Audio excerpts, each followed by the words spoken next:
afternoon.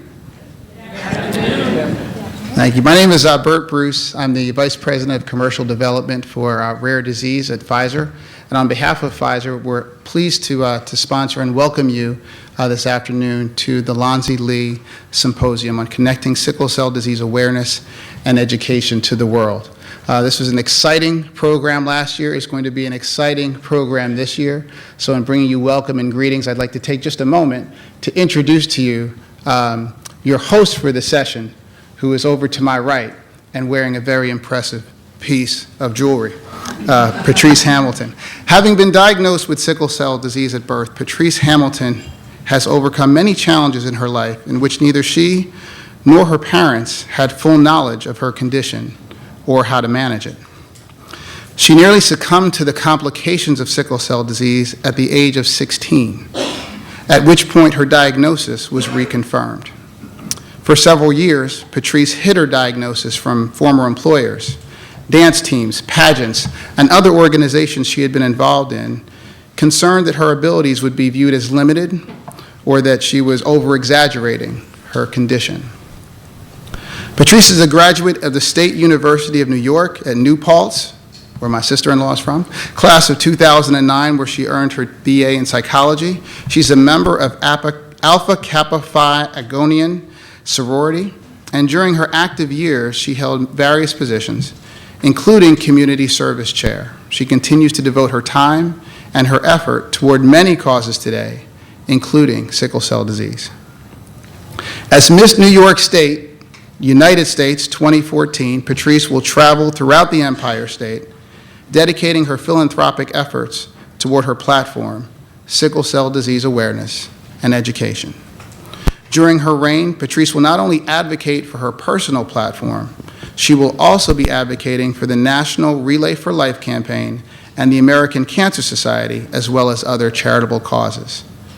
Now, Patrice has represented New York State at the Miss United States pageant in Washington, D.C. this past July.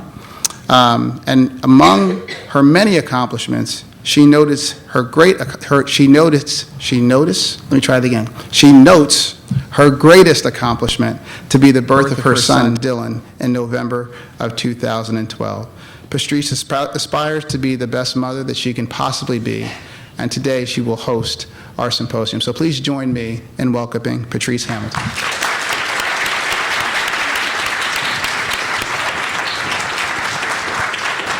Thank you very much for that lovely introduction, Bert. I felt it was necessary to stand. Thank you all for coming this afternoon.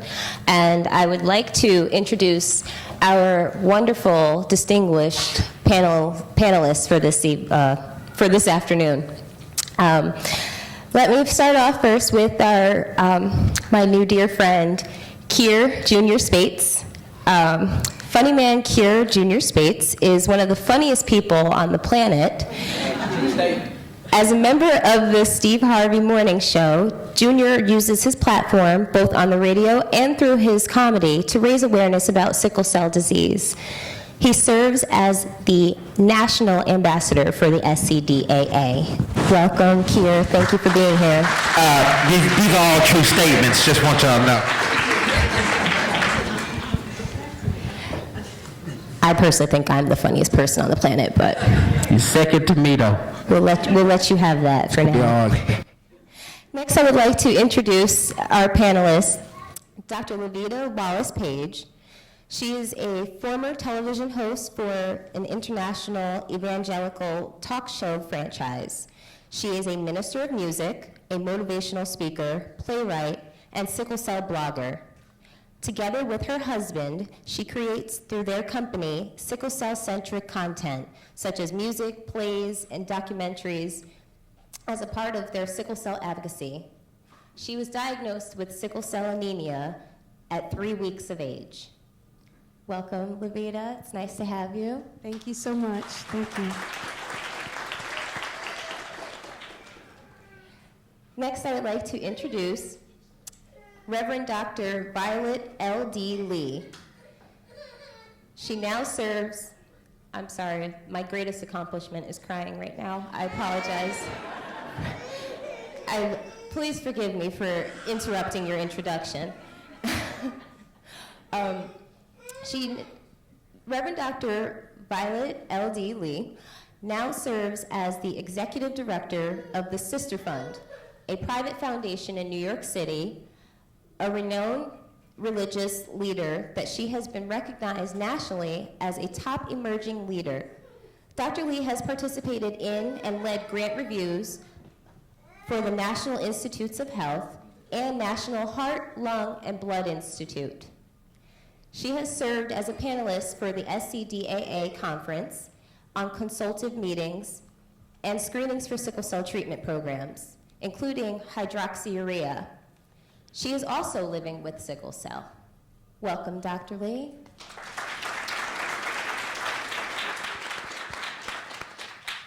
Last but not least, I would like to introduce our panelist, Jordan Dunn. She is an international supermodel and is taking the world by storm. Not only is she a successful model, businesswoman, and megastar, but she is more importantly one of the sickle cell disease community's biggest advocates. Jordan is now serving as the SCDAA's National Parent Ambassador. Thank you for being here, Jordan. Now that you've met all of our panelists, we would like to review some questions that we have for our panelists today in regard to their sickle cell advocacy and their support. First, I would like to ask Keir, if you could tell us a bit more about what you do and how you got involved with the sickle cell cause. As far as what I do professionally? Professionally, personally, however you got Professionally, because involved. professionally, I'm ignorant. That's what I would do, professionally. But really, no, what I do is, I'm on the Steve Harvey Morning Show, Monday through Friday, 6 to 10. It's a great show. We have a lot of fun on there. Some of y'all familiar with the show? Y'all familiar with it? Yeah, that's it. It was really crazy because the way I got involved with SCDAA was like, because I had nobody really to talk to about sickle cell with. And my business partner, Vance Bradford, he went out and found this organization and told them that we were interested. And then we got to know them, and I liked what they were doing. And I said, you know what, I think I can help with the platform that I have. But before then, I never had anybody talk about sickle cell with. It was funny, like, you'd be over at the breast cancer walks and at the lupus walks and all this type of stuff. And then I finally found a home where I belong. And it's nothing against the other organizations, but this is just where you belong, and it fit because everybody understood your story. And that's what I love about the SCDAA. They allow everybody to tell their story. So. Yes, don't you feel in a sense that being here at this national conference, like you're amongst family? Oh, absolutely. I don't care. I look forward to the people I met last year, then the people you come back to see this year. And it's good to see that we're still waving the same banner. We all have this sickle cell disease banner that we have to wave, and it's good to see your family still holding the fight up, and that's what I come back to see. Thank you very much. You're very welcome. And I guess I'll go down the line. Levita, if you wouldn't mind sharing, telling us a bit more about what you do and how you got involved with sickle cell disease, well, the cause of sickle cell disease. Well, the cause of sickle cell disease has always been important to me because, I'm affected. I was born with sickle cell anemia. My brother was born with sickle cell anemia. My sister had the trait, and obviously so did my parents. And so in order for us to live a quality life, we had to know what was going on. And to have some knowledge and to see others suffer and not say anything or not, say, well, this is, it's like a mommy's club. Just like if you see your baby has gas and my baby has gas, we'll put the babies on the bed together and we'll roll their legs, something like that, Which so may have happened. That happens. So with sickle cell, it's the same thing. You see others who are experiencing what you have experienced, and you just kind of reach out to each other. So that's how I became involved. It is a part of my life. But what I do as an advocate is arts for advocacy. I've written a stage play titled Crisis and Courage, and it talks about my experiences as autobiographical. This is what I experienced as a would-be mother. This is what I experienced as a sister. My brother died at 28 because of complications of sickle cell disease. This is what I have experienced as a woman, you know, and so that's what I do. And because I've been writing poetry since I was 12. I happened to marry a filmmaker and a producer. I happened to be an actress and a singer. We just decided, well, let's make it our story. We're going to talk about it our way. And so it became a stage play. And so that's how we got into this particular type of advocacy for sickle cell. Thank you very much. And Dr. Lee, if you would share with us how you had come to be involved. I think because I live with sickle cell disease, as has been echoed by the other panelists before me, you're compelled to do something that helps not only to tell your story, but to educate others. And I feel like as the sickle cell conversation continues to ebb and flow, we continue to want to give a consistent message that we're still here, there's still information that is needed, and we are the catalyst for some type of change. And so my advocacy has been, as you've introduced, through grants, grant reviews, screenings, consultative meetings, in different ways trying to help achieve for a larger audience, if you will, something that might seem monumental. Say that rural town, like the town where I grew up in the South, there are disparate services available, and someone needs to be there to help give voice to the concerns for those who live with sickle cell disease. Someone in a clinic helping the little children understand that they still have value and that life is important. And so I think that one way for me has been a cause for my advocacy, but also any way that I'm invited to participate and be involved at a larger level, I've not turned down an opportunity. But also having had the privilege of serving on a pastoral staff for nearly 20 years, I've had a chance to preach about it, or it's woven into a message, or teach about it. I've had a chance to, of course, make the appeal for blood drives and why it's so important. And to say once after an exchange transfusion that there were 11 to 12 people or so who helped save my life. This is why I'm back here today. This is why I can stand here and preach and deliver a message of hope to someone else. So again, it's the life story. It's my story, and that compels me to be involved. So again, any way that I'm invited to, I can't say that I'll walk. I don't necessarily do the walk, but some of you will understand. I don't necessarily say that I will walk. I'm not averse to the walk happening, but personally, just not having the energy to do that. I think we all have some way to give, though, whether it's by family member or the patient, him or herself, doing something. And that's where I feel I'm just available. So whenever I'm asked whatever the job is, I try to make sure that I can make it happen. Thank you very much, Dr. Lee. And if you could just share with us, Jordan.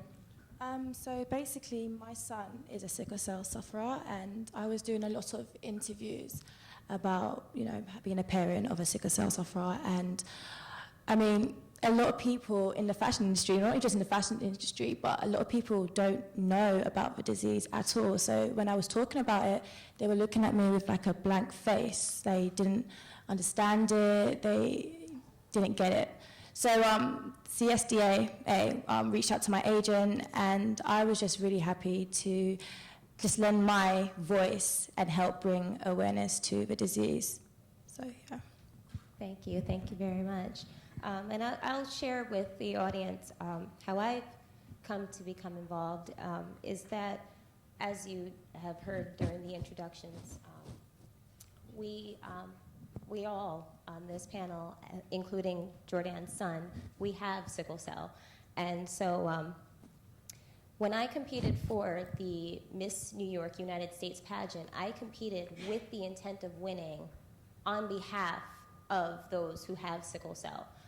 My purpose of competing in this pageant was solely so that I could use sickle cell disease and awareness and education as my platform to educate others, spread awareness, travel across the state and in other states, including Baltimore, Maryland, so that I was able to be a voice for other people who have sickle cell, because it's certainly not easy being a public figure, for one, and it's also not easy to be carrying a detrimental disease that really takes a huge toll on your life. And so my mission was to win that title so that I could be a voice for the sickle cell community. And I can't express to you how happy I am to be here and be amongst such prestigious individuals, not just the people up here on the stage, but the audience members as well, and anybody who may be watching. So I just wanted to add my 2 cents in there too. Thank you. So,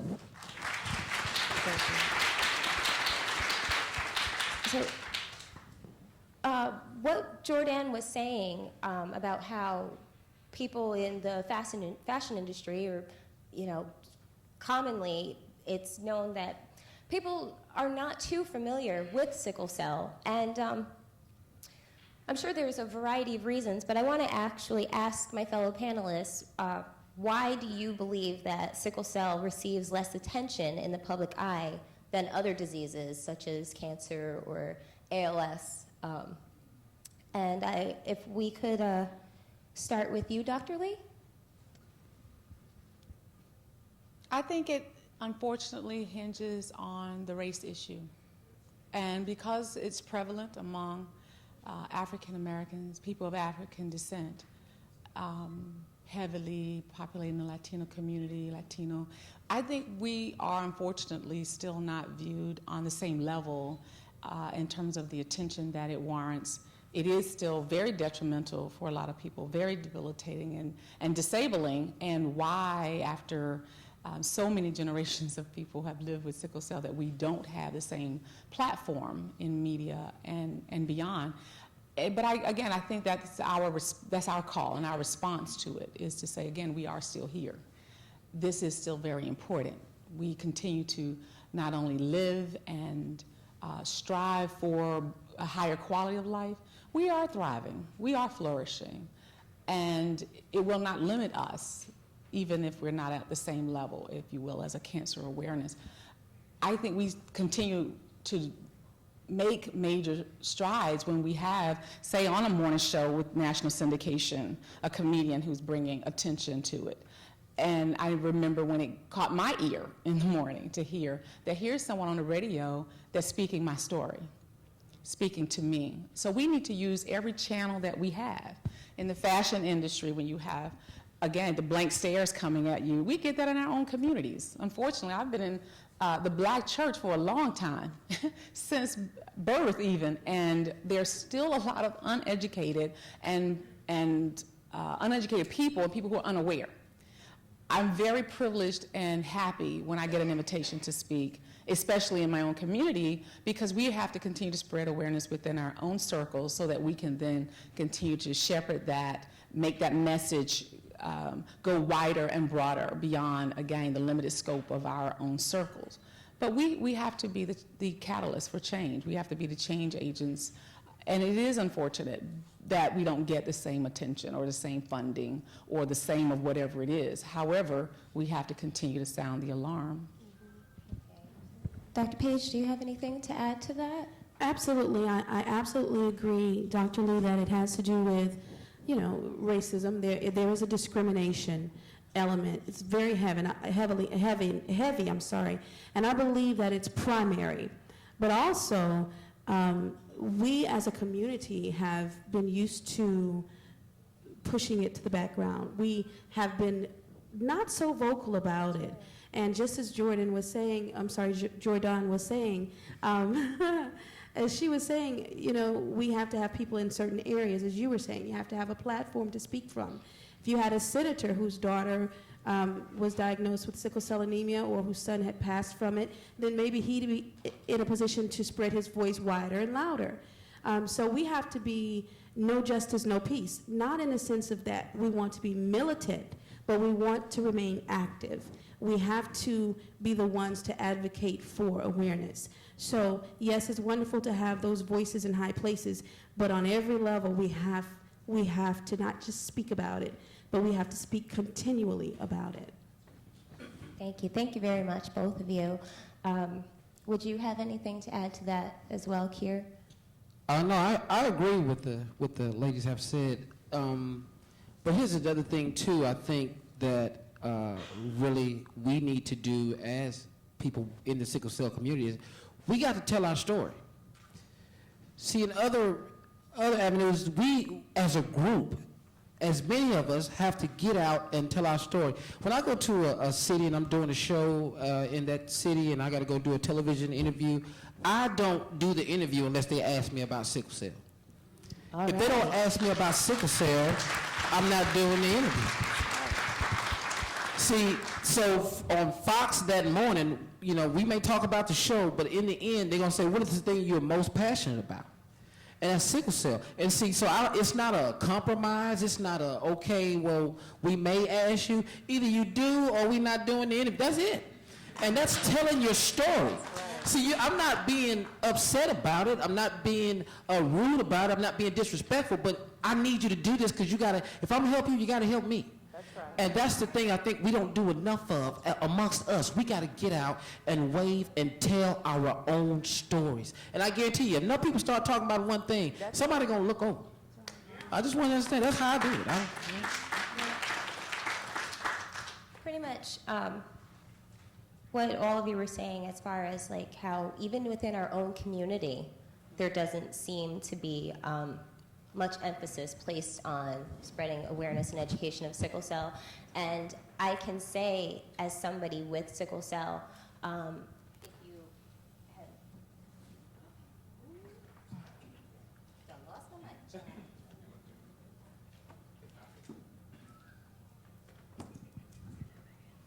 Thank you, Kier. Sorry about that. But as somebody who has sickle cell, for a long time, I actually was hiding my condition from just about everyone that was not in my inner circle because I didn't want people to look at me as though I was limited and that I didn't have certain abilities. I also did not want people to see what actually happens when I'm experiencing a sickle cell crisis. I have been told throughout the entire day how pretty I am. When I am in a crisis, I am not pretty at all. We laugh about it, but most seriously, and I mean physically and personality-wise, if I'm in a crisis and you are not helping me the way I need to be helped, I might say some things that you really don't want to hear come out of someone's mouth. Because when you're in so much pain and you're just looking for that comfort and you're looking for any way to subside the pain, whether it be through certain physical techniques that you have, whether it be through medication.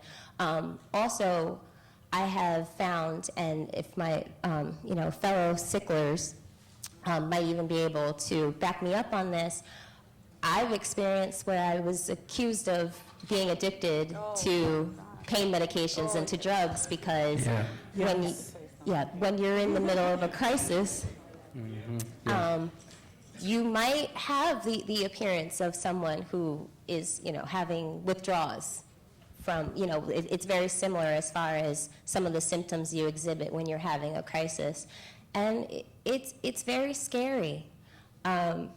So, I don't want to overstep and make anybody feel uncomfortable by talking about it, but that's just it. We choose not to talk about it because it makes people uncomfortable. Patrice, I'd like to add, though, I just have to say, I often find some, dis-ease with the term sickler.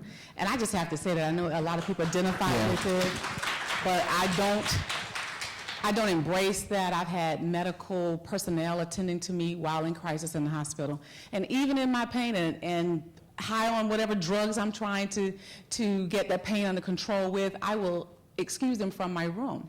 I've had them send patients from other rooms who identify with a particular support group at one time, other, quote, sicklers, to come into my room. And I banned them from my room.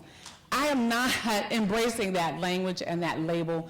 I don't think that we all do or that we have to. I don't know how it came about from the medical community that we would be identified as sicklers, but I don't personally embrace that nomenclature. I will not ever embrace the fact that I'm a sickler.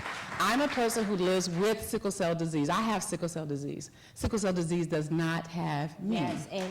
And you know what? I appreciate you saying that, and I will let you know that's actually the first time I used that term because it's commonly used. So I made the mistake and the assumption that that was what was used amongst I our never panelists. use it. I never use it. I'm vehemently Please don't ban me opposed to from the that. stage. You is out the community. I give you grace. No, I give you grace. But I think we have the right to we have the right to define for ourselves. This is our own effort toward our own self-determination to give language to our experience. And I don't appreciate the fact that it's always imposed. And again, I don't necessarily have to reject it so strongly. But I think if we continue to give voice to our own experiences, we have to be authentic in our own voices. My voice, my experience, my livelihood does not rest on the title of being a sickler. I don't identify as such. I don't want a prospective employer to see me as such. I don't want a congregant to value or view me from the sickler lens. I think, unfortunately for me, it registers in a very uncomfortable way the limitations that are, again, often attached to living with sickle cell disease. And we have to reclaim our own agency and our power. Exactly. So sickle cell disease, unfortunately, has been a lifelong journey and will continue to journey with me forward in life. But again, it does not have me. I live with sickle cell disease. I have it, and I'm okay with that. And you know what? I have a, if I may say, I have a monologue that deals with that. It deals with how I go in the hospital, and I need to understand why people need to know when I'm going, when I've gotten there, when I left.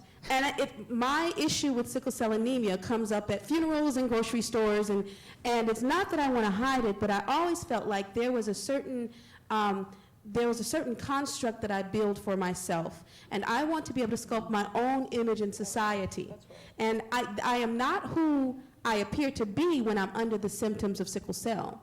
Because when I'm released from the symptoms, I am so much more than I was in that moment, and I'd like for you to see the whole person. So I definitely understand that. And when you go in the hospital, you're seen as very, as you say, when you're in crisis, it's bad. I don't have time. I need this now. We can't talk about this like this now.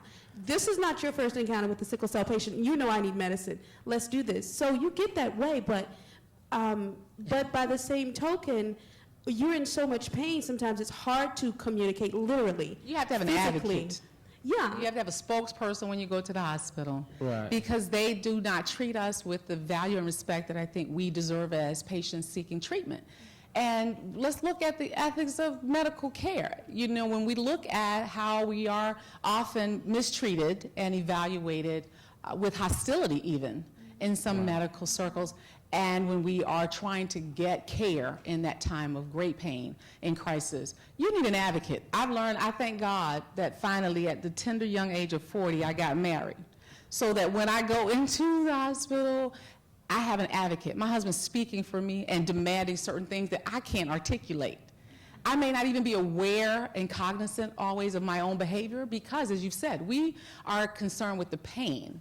And that crisis at that moment has overtaken, I think, all of our sensibilities sometimes to think rationally. Yes. Because you are in such great pain and people don't understand that. And that kind of debilitating pain, unfortunately, has a negative connotation also. So I don't know why we have still the continual conversations around how we present to medical professionals at that time. We need an advocate. You have something to say. No, yeah, well, I think that, you know, because I'll be having the same thing, you know, I like, what kills me the most about some stuff we do to ourselves, some damages we do to ourselves is, you know, you go on Facebook and you see someone in the hospital with a sickle cell crisis because images are powerful. Images have lasting effects. And I just, my heart goes out when I see people in the sickle cell crisis and they take a selfie. That kills me. Why are we doing this? Because that's not the goal. That's going in reverse. See, if you're gonna be in, my last sickle cell crisis was in July. Nobody knew about it. Nobody knew about it. Not that I didn't want them to know. The people who needed to know knew. You know, my job knew, because I can't lose that. But the point is, hey, I come about the hospital, go back to work. But the point is, the images that we put out to the world, they come back. See, there's a cause and effect. We're showing that, you know, that I'm down, I'm depressed. These are things that we need to stop doing, get a opposite field. Start putting up images of what you want to be doing when you get out the hospital. Start putting up places that you want to go, people you want to see. See, that's what I did. I put up people, places, things that I want to go do. Because whatever the mind sees is what the body does. Yes. See, if you just laying here in a sickle cell crisis, all you can think about, I'm depressed, how long do you think you'll be in the crisis? So let's change that about ourselves amongst us, and then we can get the world to come in and say, you know what, the reason why breast cancer is so successful, do you hear the words they use? Survivor. Yes. Empowered. That's right. Those are the same terms we are allowed to adopt. They don't own the word. That's right. Let's go, let's get it. I'm sickle cell empowered. Yes. Sickle cell survivor. Now, but you did initially, I think your initial question was about, have we been treated as addicts? Do you remember that? No, I said, yes, I didn't know necessarily if you had shared that same experience where if you had met with a medical professional that was not versed with sickle cell, and perhaps the response was negative because since they don't have the education with... And even those who are educated sometimes will say, you know what, this is too much medicine, you shouldn't require this much at this point in your stay, your pain should be more managed by now. And sometimes it's just not. And doctors have the ability, and even nurses have the ability, to make little notations in the chart that follow you through your life that say this person is a drug seeker. Well, I feel like you should be called to the carpet on that. Let's defend that statement. Because when I'm in the hospital, I require quite a bit of pain medicine, and I'm looking for it.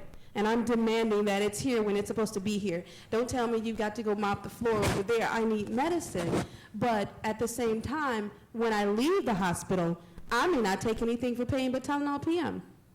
Right. So if I go into the hospital again and I'm denied pain medication because it's in my chart that I'm a drug seeker, then I have a problem with that, and you're interfering with the care that I could be receiving. And so I think there should be some kind of mediation process to say, well, if you put this in my chart, let's have some kind of hearing. You have to explain it. Take a sample of my hair. In 6 months, how many drugs have I done? You know, maybe a week's worth while I was here. 3 quick things I just wanted to touch upon based on what the other panelists had to say, and then we can move on to the other questions. But like what you were saying here, how you'll go straight to work right after leaving the hospital. Absolutely. You know, a lot of times what I believe is giving reason for why sickle cell is not necessarily looked at as serious as other causes such as breast cancer and what have you, is because you get that, well, you were just fine yesterday. What do you mean you're sick now? Or if you did go right back to work, because I'm the same way. I'm better now. It's time to keep pushing forward.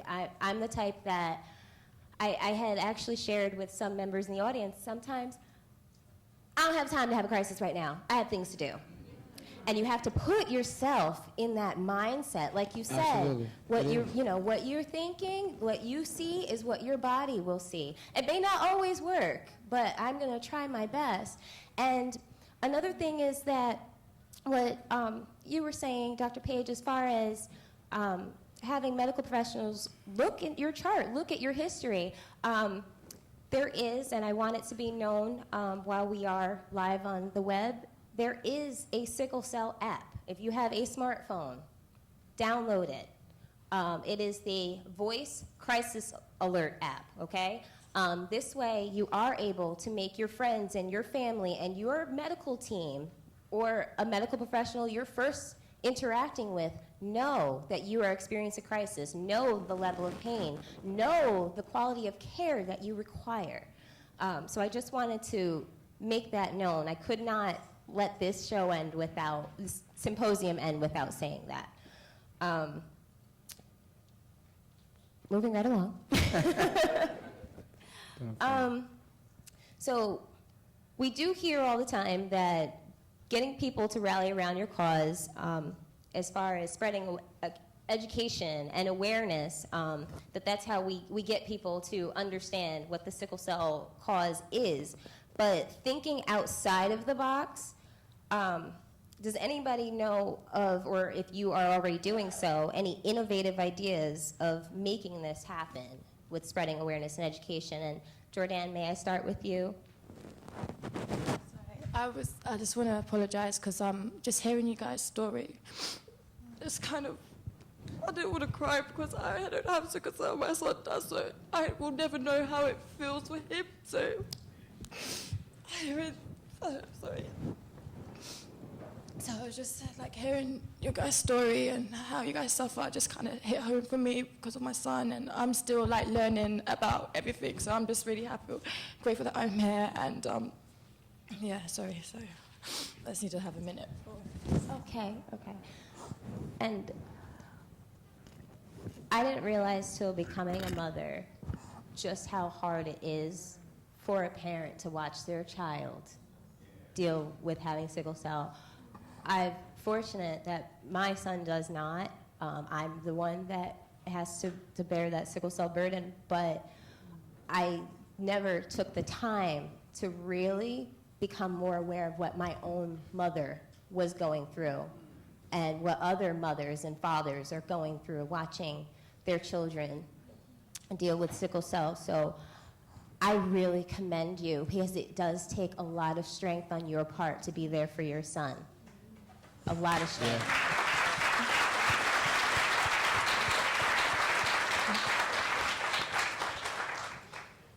Yeah. So Kier, if you can tell us, thinking outside of the box, innovative ways of which we can spread education and awareness. You know, it's funny. About 3 days ago, my mother called me, and she was like, "Hey, I have an idea for you all in the sickle cell." She said, "If you don't like it, you don't like it. That's fine." That's how she talked to me, you know. 'Cause that's how she wants you to like it, you know. You don't like it, you don't like it. That's all right, you know. So she was at a soul food restaurant in Houston, and she said the lady in front of her had paid for her food. So then she in turn paid for the lady food behind her. Then she in turn paid for the man's food that was behind her. And so the man didn't have anybody left behind him. So the man said, "What do I do?" And the lady said, "Give that money to the charity that you are most passionate about." Now, I thought about something, you know. I told Mama I ain't like it, you know, because that's what you got to do when you about to steal something. I don't like that. I don't like, hey, I got a good idea. So what I thought about was a pay it forward program. And what I'll do is he's just like, you'll call somebody up and say, "Listen, I mean, it doesn't matter what it is. I'm just using this as an example. It doesn't matter if it's somebody's school books, if it's somebody's house note, if it's somebody's insurance, if it's somebody's tires, just things. You call them up and say, "Listen, like I'm going to call my mom up. I'm going to say, "Listen, I'm going to pay your mortgage this month." And she'll be like, "Okay, well, take that mortgage money and you give it to sickle cell." See, you start doing something. See, people pretty much going to feel compelled to help you. Because I didn't help you out. We just need the funds. Is that not the goal? We just need the funds. But if I help you with, I don't care if it's something as, let me just buy your school books, or I'm buying your lunch. You know, great things don't start off massive. They start small. And we can build to that. So I thought about it, and if anybody has any ideas to help me tweak that, feel free. But I just like the concept. And a simple thing like that, like, wow, that's really outside the box. That's something that we haven't done, we haven't thought about doing. You calling people up and say, listen, and then guess what they'll do? They'll call somebody up, pay something for somebody else. Now you're getting two donations off of just one great act. And that's something I think we possibly can use to raise money for sickle cell. Thank you. I would certainly be in full support of that pay it forward initiative. It's a pay it forward. You know, I mean, it's, you know, and a lot of people think we got to do all these massive great things to raise awareness and all this type of stuff. You know, starting up just like a conversation like we're doing now in your neighborhood, in your community. Simple things like this draws people interest. But the thing is, you got to be consistent. When you start it, you got to follow it all the way through. That's the thing. We'll go good for 2 months. But then by December, we thinking about Christmas. And so that's the thing. We got to start, and we got to just stay consistent. And when you start something, that's all we have to do. Thank you. Thank you, Kier. You're welcome. Dr. Page, if you will. My husband and I have put together a campaign called Keep It 100 campaign. And it is a series of print ad images. So you may have, the concept would be, you would have a person with sickle cell anemia struggling, and then you have a support system beside the person with sickle cell. And they're doing something great, like one concept that we had to come in, because we have them coming from all over the country. But one concept from a photographer was a stage dive. You have your sickle cell patient diving out into the audience, and the support system is catching them. And the caption is, "Help me keep it 100," or "I want to keep it 100." And that means 100% understood. I want to be 100% supported. Support my lifestyle, which is what you were saying. You know, my child needs books, but I've been in the hospital and I can't work, or my child is in the hospital and I can't work.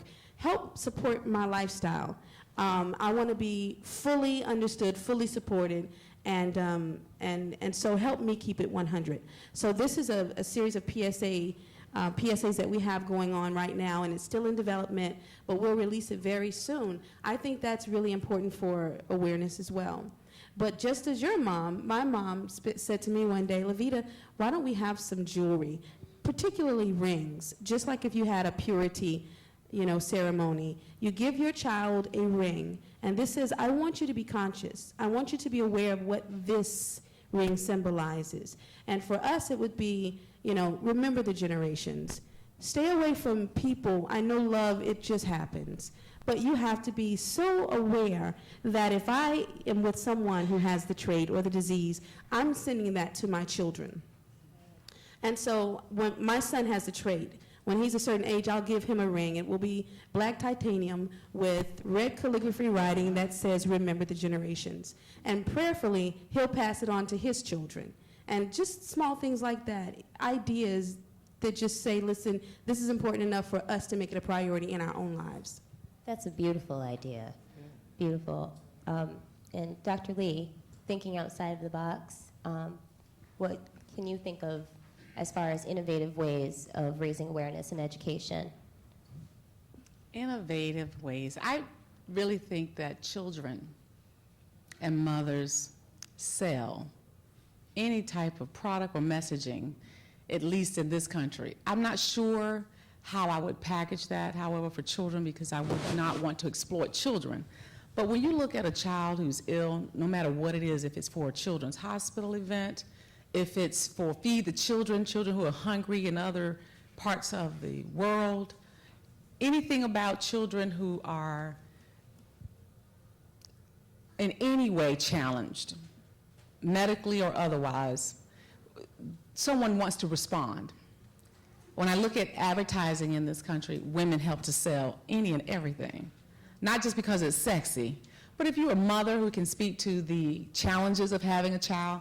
I remember my mother not always knowing necessarily what to do when I was in crisis, and being that middle child of 3 trying to figure out how am I going to manage with the other 2 just to get the help this one needs.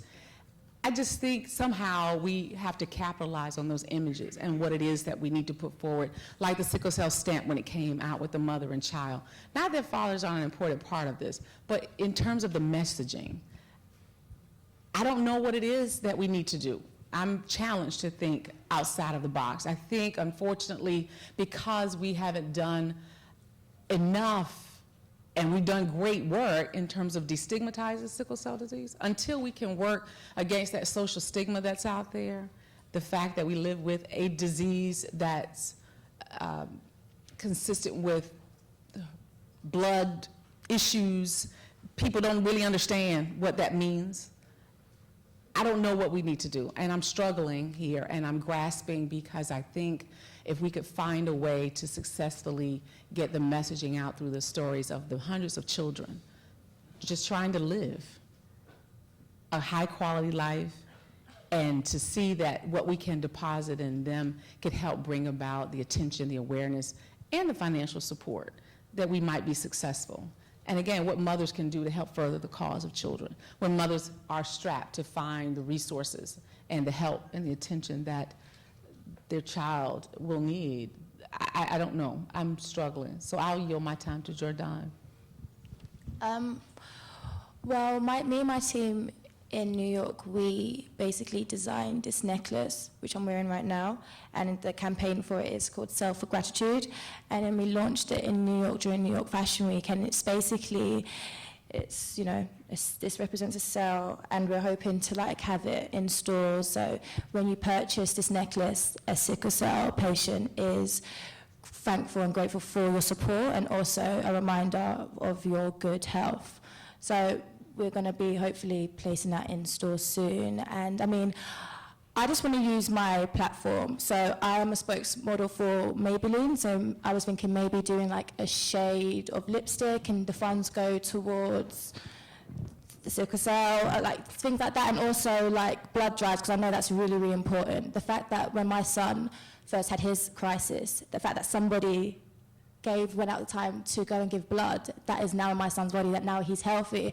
I feel like we need to spread the word that doing that helps a lot. So, Thank you, Jordan. Thank there you. are two things that you just said that I was so glad to hear just now.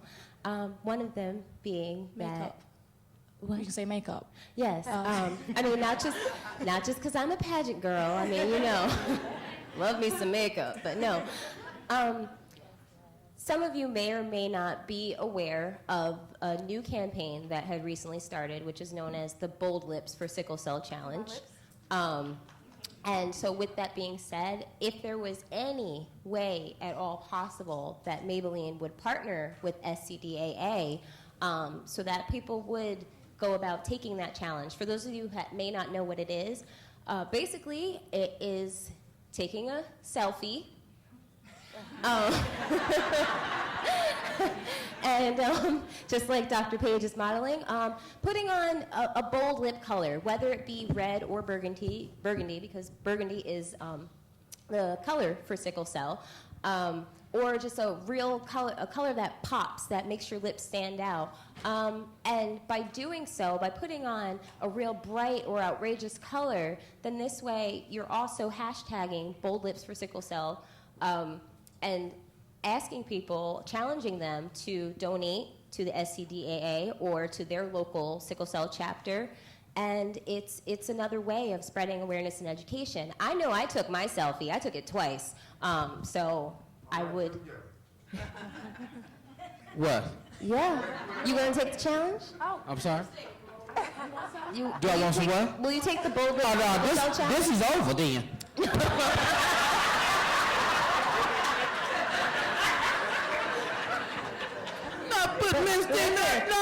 sickle cell community needs prominent members such as yourself to Put on lipstick? Yes. We're sending the wrong message. We're sending the wrong message. We're sending the wrong message. Now, what I can't do is get on camera and tell y'all to go donate. No. Put the lipstick on it. What the men do is, I will kiss you with my bold lips. Now, with your husband on that camera, I won't kiss you, but someone will kiss you. you don't have to leave. No, what it is, there is small loophole for anybody, not just men, but anybody that may not be comfortable with actually wearing lip color, and that is to have a lovely lady, or not lovely, it doesn't really matter what the lady looks like. I told you I'm the funniest person on the planet. To give you a kiss on the cheek or the forehead, and so you. Oh, okay. That I'm good with that. Yeah. And then you take your selfie. Y'all are talking about puckering up, rubbing your lips together, and snap. No, we're not gonna do that. But you have that option. That option is still open I'm to good you. with that. That's fine. So yes, I mean, take the challenge, and I've even said to people, even if you decide that you're not going to be able to donate, just even spreading the message and passing it along, getting people talking, because that's what we need to do. So that's what I appreciate you saying, and also as far as hosting blood drives as well. It takes, I'm going to throw in a real quick sickle cell fact for some of y'all. It takes 10 to 15 people to donate blood to save the life of one person with sickle cell. 10 to 15. So imagine now how hard it is just to find 10 to 15 people that even know and understand what sickle cell is. So just something to think about. I have personally had over 216 units of blood in the last 10, 15 years. And you, that's a lot of blood. So I'll go on to our next question. I think I gotta, yeah, because otherwise Sonja over there is gonna come get me. Because the audience wants some time to participate, I feel. Is that true? Okay, well then. Well, maybe they don't. I said the audience wants some time to participate. Is that true? Okay, so maybe we'll work in the audience participation, but let's begin by giving the panel, who's not done yet, already a round of applause.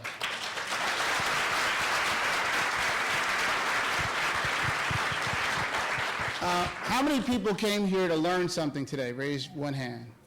Okay. How many people, no, I didn't say put it down, it's not Simon Says. How many people have learned something today? Raise the other hand. Okay, with those 10 fingers, those will represent 10 people, and we already learned the power of what 10 people can do. So we have some work to do. This panel has told the truth and the whole truth. And sometimes those are two different things. There was a couple of points of inflection in the conversation. You guys remember when they were, right? And I appreciate the panelists putting them out there for us to be able to hear and react to, because not only did everyone on the panel lean forward, everyone leaned forward to kind of understand what do we need to do to achieve this goal, to connect sickle cell disease awareness and education to the world. If you have a question, please come to the microphone, announce who you are, make your question clear, and make your question short. My name is Wanda Witten-Sherney, and I'm from the Sickle Cell Disease Association of America Michigan chapter, and we had our first walk that had 1,200 people, and it was a myth-dispelling walk. And what I want to say to you is that I'm most struck by this idea of being accused of being drug-seeking, because my mentor, Dr. Donald Rucknagel, taught me that the #1 cause of drug-seeking behavior is pain, and the #2 cause is fear of pain. And our walk was a myth-dispelling walk, and my question for you is, could I offer you one of our T-shirts, one that says, "My pain is real," one that says, "Living well with sickle cell," and one that says, "I'm still here living with sickle cell," to dispel the myth that everybody dies by the time they're 21. So I'd like to offer you all three as a gift from the SCDAA Michigan chapter. Thank you.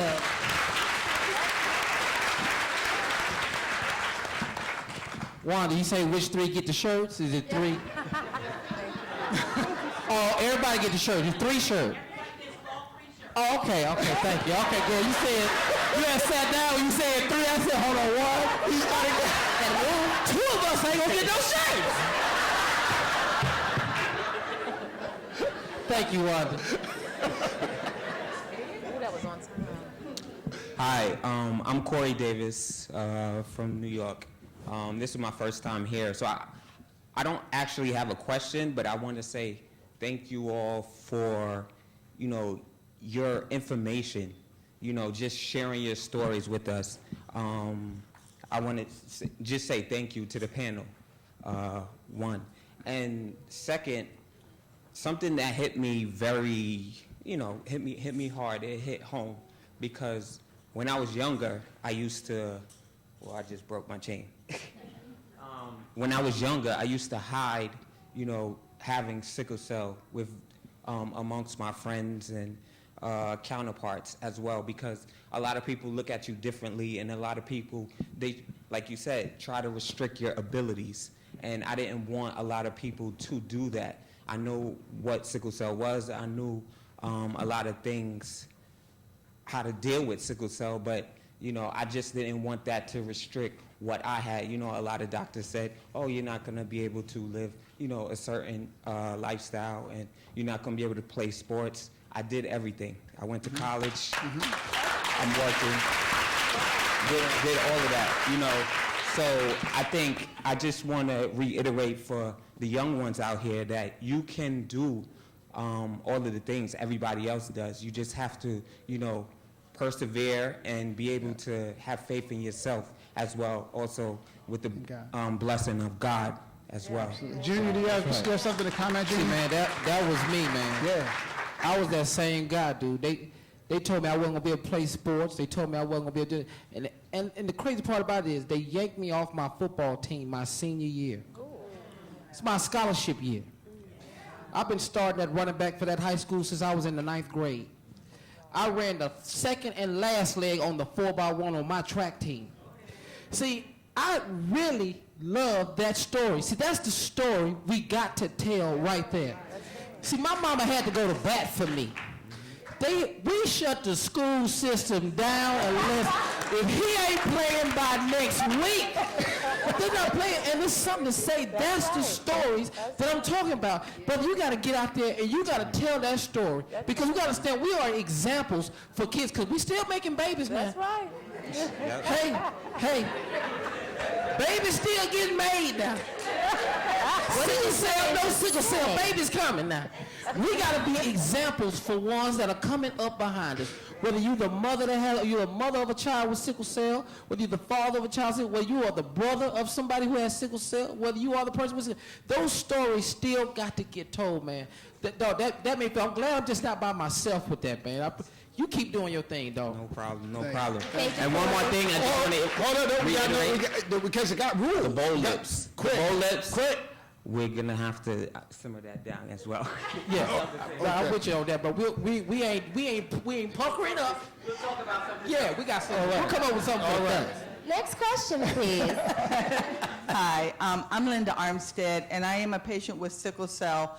But unlike a lot of people with sickle cell, when I'm in a crisis, I just kind of shut down. I don't do, a lot of the pain, and I don't go to the ER unless I'm in pain.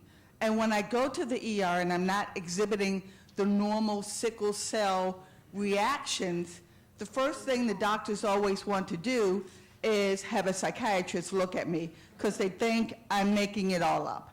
And that's another side of the awareness that doctors need to be schooled in.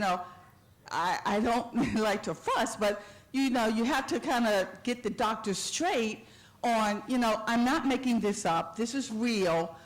Look at my blood work, and you'll know that, my hematocrit is 18. I'm in pain. I need pain medicine, and I need some blood, or I need oxygen, or whatever. So don't just act like, because I'm not screaming and hollering, that I don't have sickle cell. I do. Before the panel comments, how many people can relate to that story? I saw someone encourage me, because I see these people come here to understand, right? That story is Jesus as telling your story.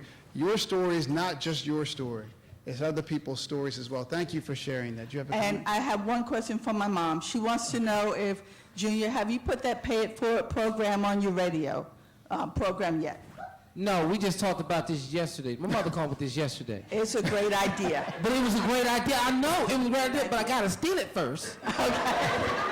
Patrice, do you have a comment? I think that's something we got to hash that out. I don't know how to do that. We got to hash that out.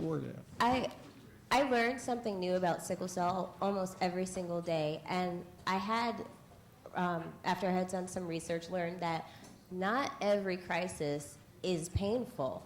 And that's actually very scary sometimes, just because you usually would have the pain to allow you to know what's going on with your body.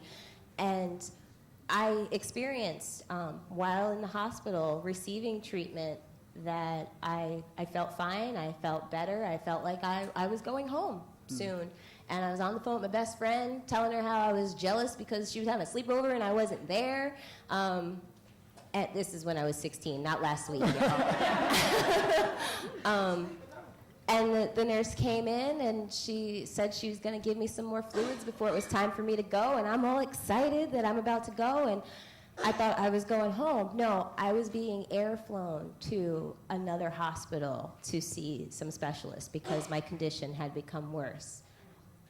I was having a good time chatting on the phone with my girlfriends, and then to find out that I was going to have to go to another hospital to see a team of specialists to save my life, that was by far to this day still the scariest experience I've had. So I thank you for saying that, because I didn't realize at the time that you don't have to necessarily be in pain to experience a crisis.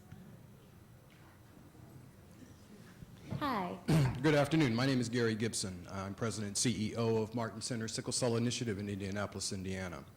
We've been in business helping people with sickle cell for nearly 45 years. Thank you to all of you on the panel for what you're doing and what you will do. Thank you to everybody in the room for being here. I'm here just because I wanted to mention, I forgot to mention that I've been involved with sickle cell for over 30 years.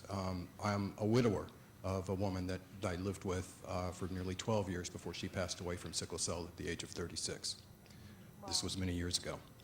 However, one of the things that isn't discussed very much that I think is a part of the problem that we have is that there is a certain amount of apathy that still exists.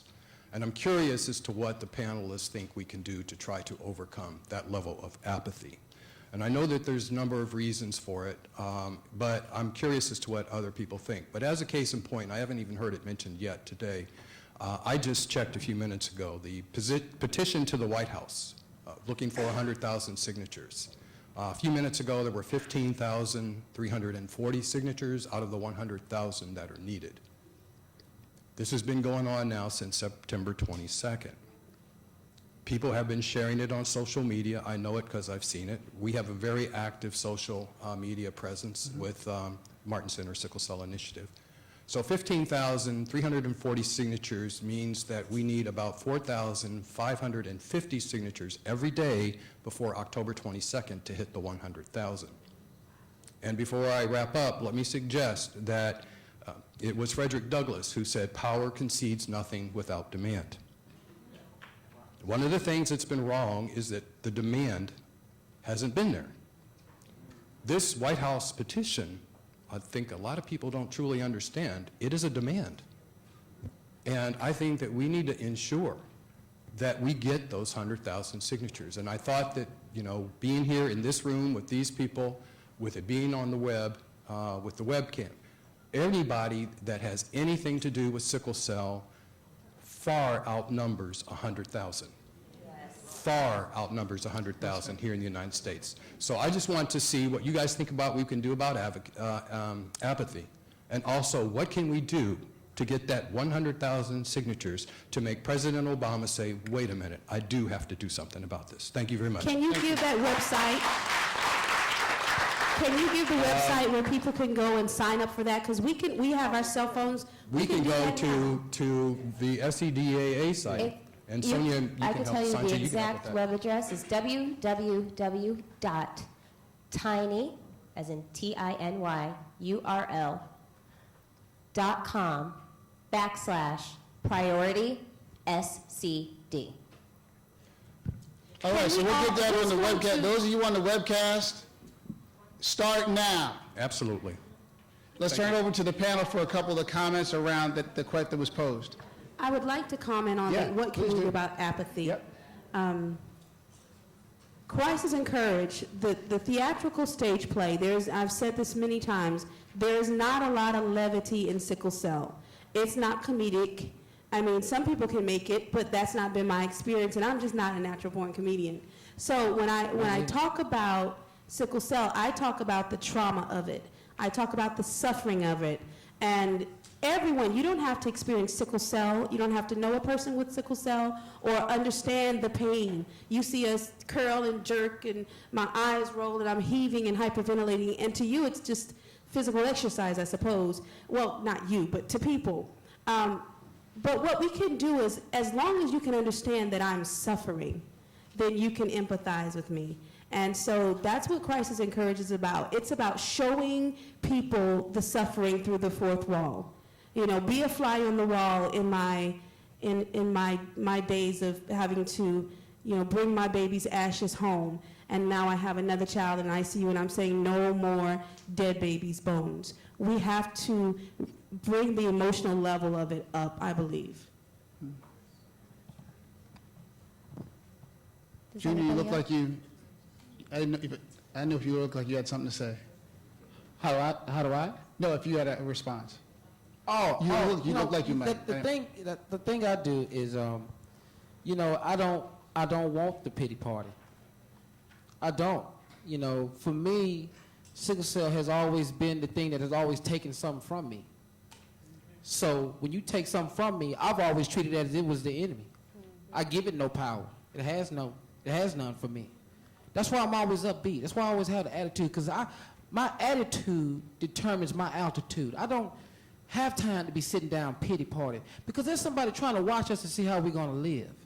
What is your best foot forward on your worst day? What does that look like? And that's on sickle cell, because even when I'm in a sickle cell crisis, I don't plan on being here more than 4 or 5 days. I ain't trying to stay here. That's right. My job is to get out here, and we got to start living like that. You got to start living like, I've got to be out here. I've got things I have to do. But all this, oh, woe is me, I don't do that. And I don't empathize for myself or nobody else when we have sickle cell. We all have an intestinal fortitude that is built inside of us that other people don't have. Some things that just might kill other people don't kill us. I don't really care if my light bill don't get paid. If I'm in a sickle cell crisis, really ain't the most top priority thing on my list. So that's how I feel about it, man. That's the only thing. But let me respond to that. Telling our stories is not for us. We know our stories. Right. Telling our stories are for those who don't know the stories. And if I could not see a bald head and say, I understand this person is dealing with this issue of cancer, then I could never say, gosh, I would like to donate to that. So if we don't bring a face to the cause, if we don't bring a perspective, if we don't, I believe in God, I believe in divine healing, but where is that person? And how can that person benefit from what I have experienced? What I go through is my testimony, and I have to say it so that others can understand what we need in this community. I'll make one quick observation and we'll get to, and give them a round of applause. You didn't ask for my answer to the question, but here it is as we get ready. It's being authentic and it being important. Each member of this panel has been authentic. Some are authentic and funny, some are authentic and not. But what is connected with each of you is what they're saying is authentic. As you go through your filter of how do I go from somebody who I know to somebody who I don't know and the messages that I hear and what do I do with them, each person has connected with you from that framework. Now that's the first level. The next one is it important? And Junior's already answered the question. Importance, we have many things that are important and then they become less important over time. It's what stays at the top of our priority list and what we pursue. And the combination of authenticity and persistence is what starts to create change. Question? It's not really a question, it's more like a comment. And actually you just spoke about it. My name is Terry Booker. I'm from Philadelphia. I have SC. And I feel like, and this is what I was trying to say, I think, earlier today, is that sickle cell is not looked at as a real thing that really happens to people. And I think when you do take a selfie of yourself in the hospital saying, look, I'm in pain. Yeah, yesterday I was fine. I was chilling, but now today I'm not. And it's important for people to see that, because it puts a face, as you said, it puts a face to sickle cell disease. Yes, this is real, this happens, and it affects every aspect of my life, every aspect. So I think it's important for you not to necessarily feel as if when someone says, oh, well, let me take an interest in the sickle cell disease because I just saw a picture of my friend in the hospital, and now I'm like, oh, I didn't even know you had sickle cell. What's going on? What's happening? And now they want to know more instead of me feeling as if they're going to make me feel like it's a pity party. I think it's important for us to get out there and tell people and show people what we go through so they'll know, and we can get more funding, more recognition, medical and everything. So that's it. Thank you. Thank you. Thank you. Hi, my name is Todd Savitt. I'm a historian of medicine. I spoke earlier today. And Dr. Lee, you asked about, this is a historical point, about the use of the word sickler, with this whole discussion about that word. And in the research that I've done, it actually was used very early in the 1920s when the first articles were written about sickle cell. One physician just casually used the word sickler in an article. My guess is that that wasn't the first time that that word was used back in the mid-20s, that it goes back. The question would be, who started it? Was it something that physicians started to call their patients, or did patients? It probably is that physicians using shorthand started saying sickler. And so it became a slang that stuck. And so it's been going on since almost the beginning of knowledge about sickle cell. I think that's unfortunate. I appreciate the history on it. However, again, I don't think every person who lives with sickle cell disease appreciates being called a sickle. No, I'm not justifying it all. Right, and I appreciate the history on that. I really do, because I never wanted to look that up. I've been so averse to it, and I think that's why. You saw my strong reaction. So I do appreciate the history on that, and that, again, is a caution to medical professionals, to doctors, to not, again, impose language upon us that we don't identify with. And I think living with sickle cell, again, continues to remind me that not only being a trained social worker, but that I have a right to self-determine and self-identify. And sickler doesn't do it for me. Yeah. All right, we got. Thank you. Todd, thank you very much for that. I think it's a great reminder that the origin and the utility sometimes become disconnected. I thought it was a great dialogue earlier that says sometimes it's better to come up with something new than try to change something old. We have time for one more question. This is actually a question and a piggybacking comment. My name is Don Jermaine Gibson from Charlotte, North Carolina. There is no SCDAA chapter there, but I have helped found an organization called SCAN. I was born with sickle cell disease in Georgetown, South Carolina, and was quickly transferred to Washington, D.C. at Howard. Was not expected to live past the age of 5, and this month I'll celebrate my 35th birthday. I also am a college graduate with a Bachelor of Arts in Advertising, Public Relations, and a minor in French. I want to comment on, one, what Junior was talking about as far as the pictures and selfies showing people in the hospital with sickle cell. One thing I feel that is not talked about enough are the socioeconomic disparities regarding sickle cell. And one thing I found with having this illness and going to college and being able to experience, most times people's experience does not surpass their circumstance. And a lot of the people I know in Charlotte, which I can go ahead and admit, their health care there is very shaky. A lot of the doctors are predominantly Caucasian, treating for a large population of African American citizens that have sickle cell disease. Most times their knowledge doesn't extend beyond what they learned in medical school. And they feel pretty much stuck. They've been in the same cycle since they aged out of the pediatric system and into the adult system. Don't go anywhere. We're going to lose the webcast, but we're going to keep talking. But I need to say this because of the comment we heard earlier. For those of us looking on the webcast, if you go to sicklecelldisease.org, there's a link for the White House petition directly on the website. So let's start to spread the word around that quickly. I don't know when we lose the webcast, so hopefully that gets out. Share the webcast. Okay. Okay. Keep going. And one of the things I'm striving to do with this organization is pretty much get individuals, mainly youth, going into adulthood with sickle cell experience. Most of them have not been out of Charlotte, have no education beyond high school, have not had the opportunity to experience things that I have. And I know a large part of dealing with this illness is knowing that you do have a life outside of this illness. Most of them have not left Charlotte, and I can say I've been to the majority of the states in this country, but one of my goals is to leave the country. And so I am having issues with starting an organization that garners funds to help individuals with sickle cell do things that they've never thought they can do. One of my goals is to go skydiving. I need you to get to the question. Can we get to the question? Yeah.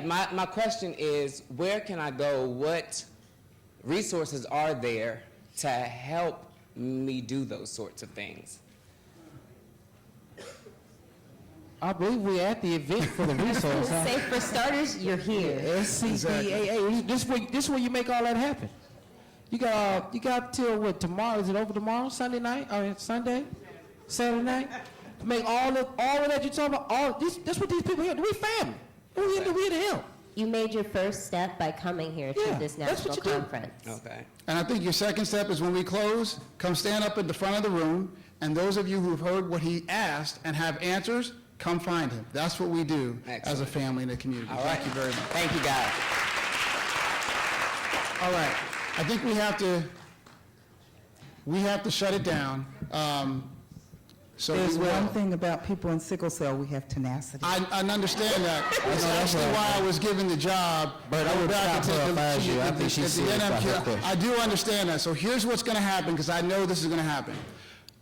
The young lady at the microphone is going to ask her question, because there is nothing on God's creation that's going to stop her from doing that. However, those of you who do need to leave to get to the next place you need to be, very quietly, before she starts speaking, start to move so that you don't get mad at me.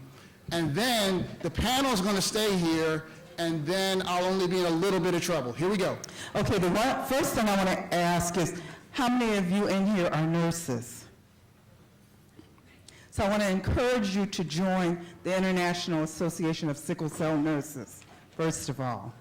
Many of the people that we service don't even know that exists, but there is an association that Coretta Jennerette is the president of, and I'm actually the vice president. My name is Pat Corley, and I'm from Los Angeles. I want to thank the panel. I got here a little bit late, but I enjoyed what I heard. And I also want to thank the National, because we're going to be able to use what you're telling us to teach other folks who don't know about sickle cell disease. But I want to encourage you and every other person in here with sickle cell disease or a family member to share sickle cell with everybody, because what I find all the time is people say, oh, is sickle cell still around? And it's because people don't say. I mean, we had people like Miles Davis with sickle cell disease, who no one knew had sickle cell disease. So it's imperative. I went to school with people who, until I became the sickle cell nurse, I did not know they had sickle cell disease. I just felt like they were kids that didn't want to come to school. So in these times, it's imperative that we make sure that there's an awareness of sickle cell disease out there, because a closed mouth does not get fed. Thank you. Thank you very much. Okay, hold on.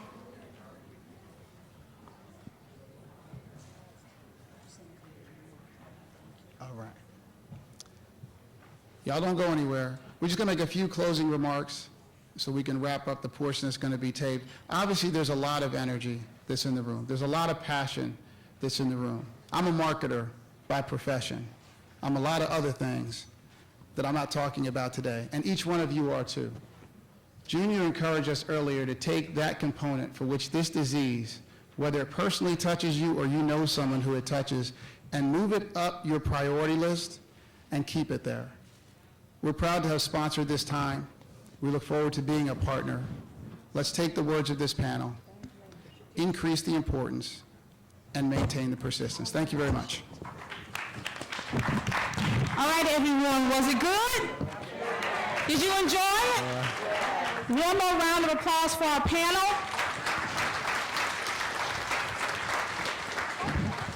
They were wonderful, wonderful.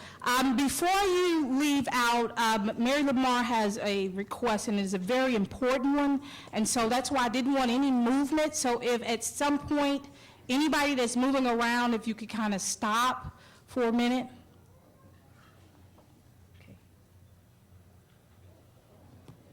And we are pausing right now because we're going to take time to remember. We're going to remember Dr. Dorothy Carroll Moore.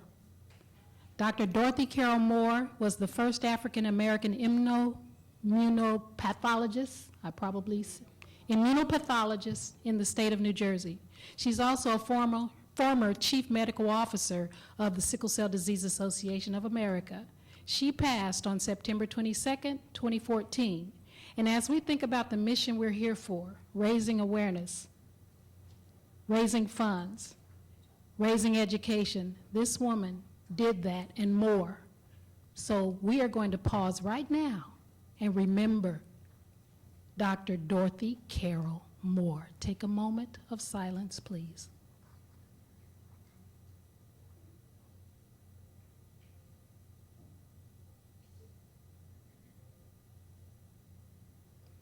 We remember.